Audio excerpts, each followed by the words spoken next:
Hello everybody, welcome to Hands-On. Today I'm going to be working in regards to this little object here, which is a hook. A hook that's going to be with the side tape in this area, and we're going to be able to hook things up to 2 kilograms if I'm not wrong. So I'm going to create it from Blender, and from Blender I'm going to take it to the 3D print, which is a CR10. So I hope you like it and enjoy the video, and if you like it, just click like and give it a subscribe. All the best, and let's see how it goes. So I'm going to start here, going to Blender, close this guy.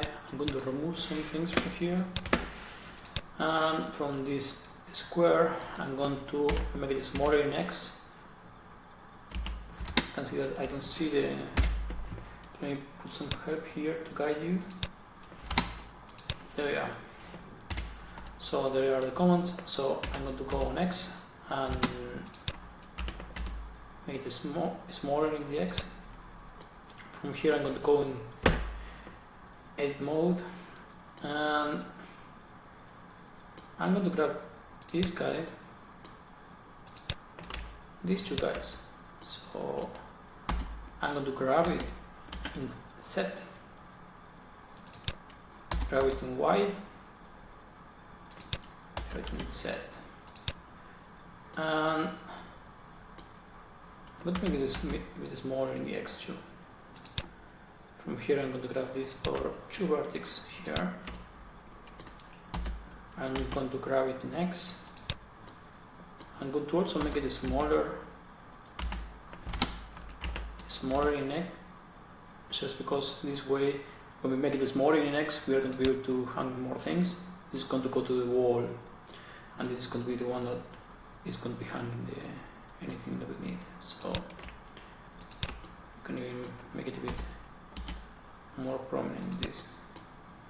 Okay, so that's it. Just save it. Say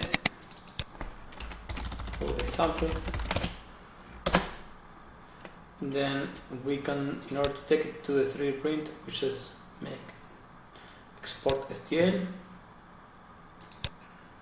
and then we can grab any kind of source out there, like Pura for example, that process this STL.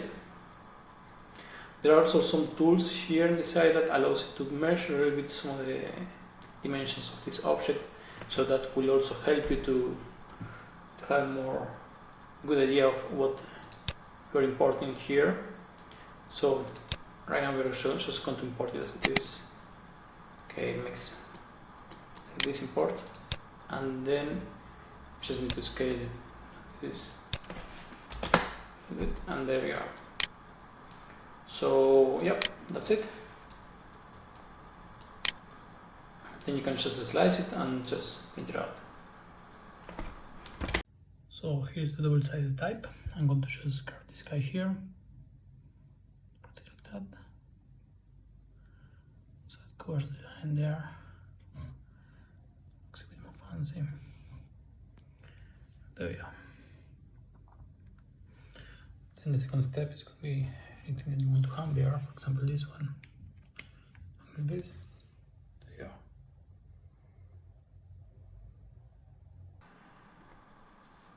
So I hope you liked the video, and that's all for today. If you like the video, just please hit the like button and subscribe to the channel. I'm not professional in Blender or 3D printing. I just love creating new things, and I'm going to keep on doing different kind of stuff. So I will leave also a little link down below in the description to the thingiverse that to thingiverse and the thing which is created. All the best, until next time.